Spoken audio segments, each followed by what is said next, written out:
આ જો આજે આપે ટમાટાનું શાક ને બાજરાના રોટલા પેરે લસણવાળી ચટણી બનાવી લેશું આપણે.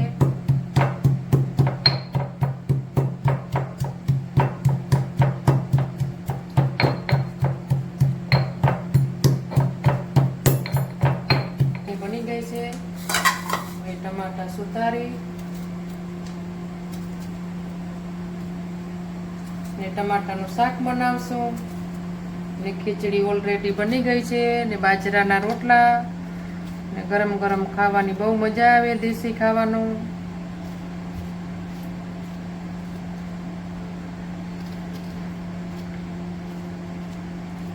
આજે તો અમે વાડીએ ગયા હતા તો ટમાટર ને મરચાં ને બધું ત્યાંથી લઈ આવ્યા છીએ.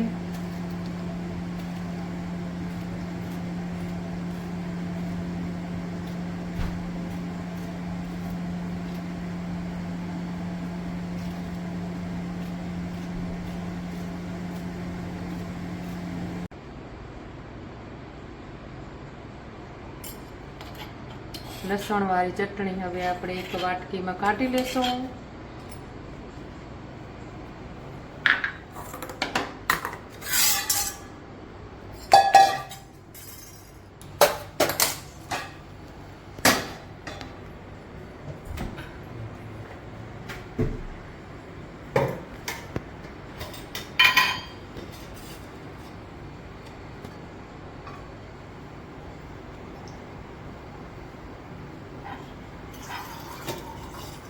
પેનમાં તેલ મૂકી દીધું છે.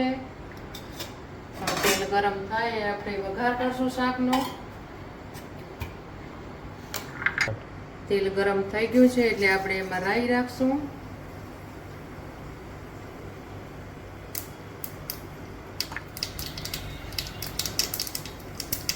જીરું નાખશું, હિંગ નાખશું, લીમડાના પાન નાખશું, લસણવાળી ચટણી નાખી દઈશું.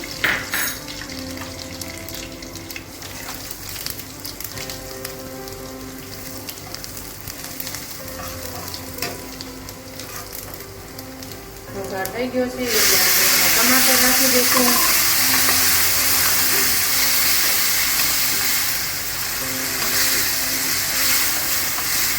થોડી વાર હલાવશું અને બધી વસ્તુ આપણે ચોખ્ખા સિંગ તેલમાં જ બનાવી છે.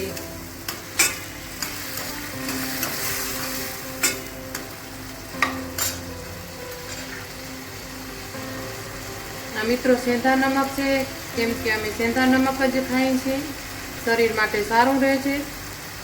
અંદર હળદર નાખશું, ધાણા નાખશું,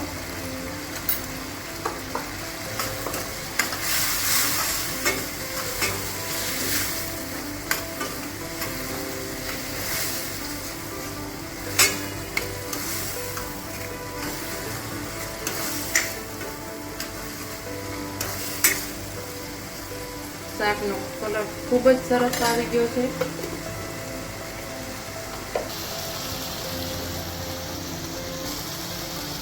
થોડી ખાંડ રાખશું કેમ કે ટમાટાનું શાક તો ખાટું મીઠું બહુ સારું લાગે બાજરાના રોટલા ભેગું. ખીચડી આપણી બની ગઈ છે અને હવે બાજરાના રોટલા બનાવશું. શાક તમે જોઈ શકો છો એકદમ મસ્ત બની ગયું છે, રસાદાર. ઢાંકણ ઢાંકીને મૂકી દેશું. ચાલો એક સાઈડ હવે આપણે ગેસ ઉપર તાવડી મૂકી દેશું બાજરાના રોટલા કરવા માટે.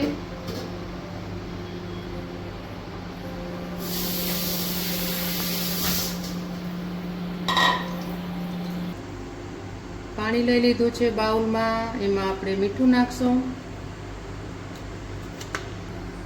આપણે મીઠું હલાવી અને હવે રોટલા બનાવવાની શરૂઆત કરશું.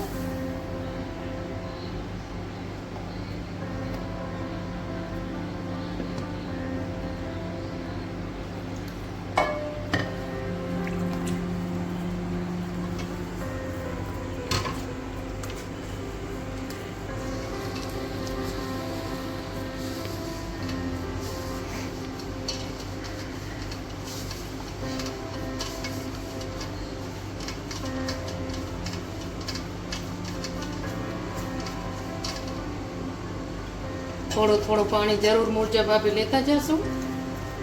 એકદમ સરસ રીતે મસળવો જોઈએ બાજરાનો લોટને, તો જ રોટલા મીઠા થાય.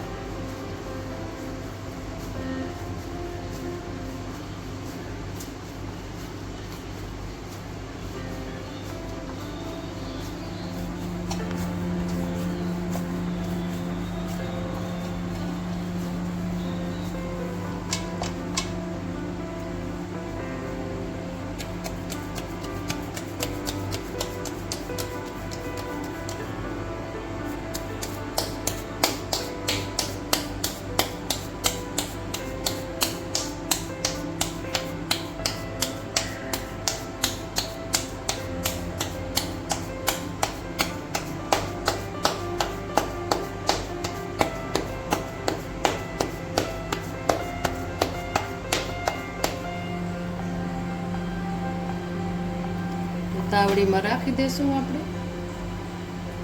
જો શાક બની ગયું છે, એકદમ સરસ રીતે મસ્ત બની ગયું છે શાક.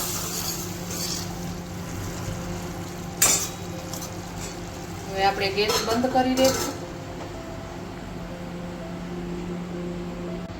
જો એક સાઈડ મસ્ત ચડી ગયો છે, હવે ચડવા મૂકી દેશું. બીજી સરસ રીતે રોટલો ચડી ગયો છે.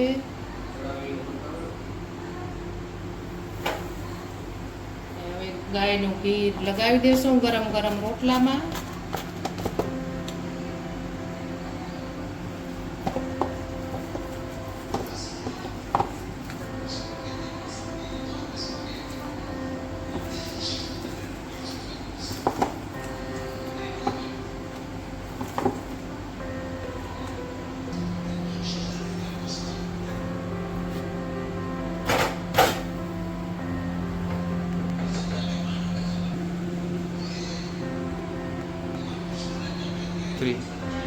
હલો, તો મિત્રો હવે જમવાનું બની ગયું છે, તો આપણે હવે થાળીમાં રાખશું.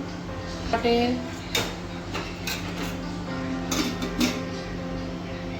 એમાં ઘી રાખશું ગાયનું.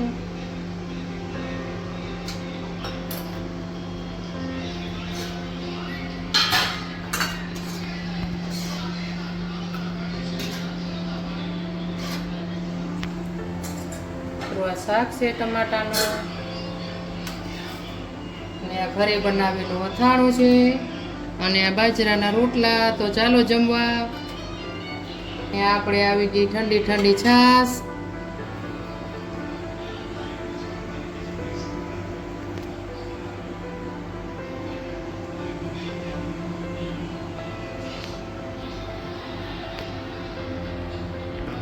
હાલો આપણે હવે થાળી સર્વ કરી દે. અને મિત્રો વિડીયો સારો લાગે તો લાઈક, સબસ્ક્રાઈબ અને શેર કરજો. રાધે રાધે.